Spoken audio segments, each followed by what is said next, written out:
হেডে হেডে, আবারও হেড, ভলি করে আবারও হেড।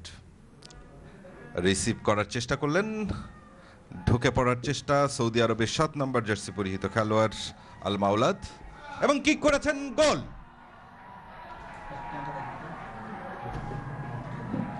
আবারও মোহাম্মদ জব্বার, 10 নম্বর জার্সি পরিহিত মোহাম্মদ জব্বার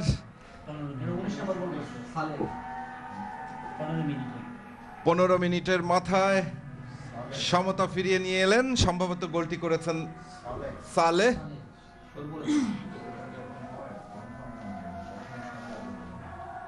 সালেহ বেশ এক গোলের এই মুহূর্তে সমতা। 19 নম্বর জার্সি পরিহিত সৌদি আরব দলের তিনি দলের দলনায়কের দায়িত্ব পালন করছেন। বল পেয়ে গেলেন ওখানে আহমেদ আব্বাস, টোকাতে সামনে বাড়িয়েছেন, বাম প্রান্ত দিয়ে উঁচু করে ক্রস পেনাল্টি বক্সের মধ্যে, হ্যান্ডবলের আবেদন এবং সেই সাথে রেফারি সংকেত দিলেন, অর্থাৎ এবং সেই সাথে যেহেতু পেনাল্টি বক্সের ভেতর থেকে হ্যান্ডবল, সেই কারণে ফিফার নিয়ম অনুযায়ী রিপ্লেতে দেখুন কিভাবে হ্যান্ডবলটি হয়েছিল। তিনি বুক দিয়ে বলটি রিসিভ করতে চেয়েছিলেন, কিন্তু পরবর্তীতে বুকে না লেগে বলে লেগে যায়। সুখ্যাতি তিনি প্রমাণ করেছেন, প্রস্তুত তিনি, এবং গোল অনায়াসে গোলরক্ষকের ডান দিক থেকে গোল করলেন। এবং প্রথমার্ধের 36 মিনিটের মাথায়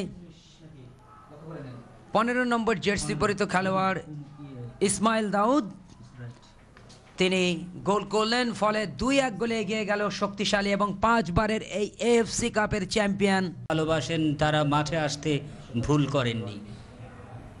বাপায় শট,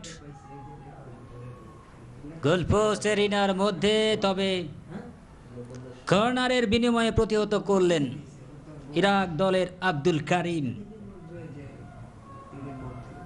কর্নার সৌদি আরবের পক্ষে, এবারে গোল।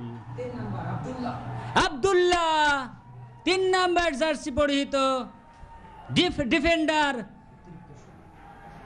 অতিরিক্ত সময়ে গোল পরিশোধ করে নিজের দলকে খেলায় সমতা ফিরিয়ে নিয়ে আসলেন।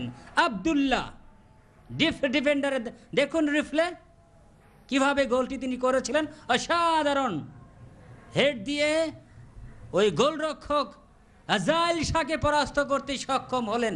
দেখুন চমৎকার অ্যাকশন। দলের অনুকূলে মর্যাদার লড়াই দুই দলের জন্য। চমৎকার সেন্টার হেড হতে পারে এবং গোল। শেষ পর্যন্ত চমৎকার একটি আক্রমণ। জার্সি নাম্বার 10 ইরাক দলের মোহাম্মদ জব্বার তিনি গোলটি করলেন।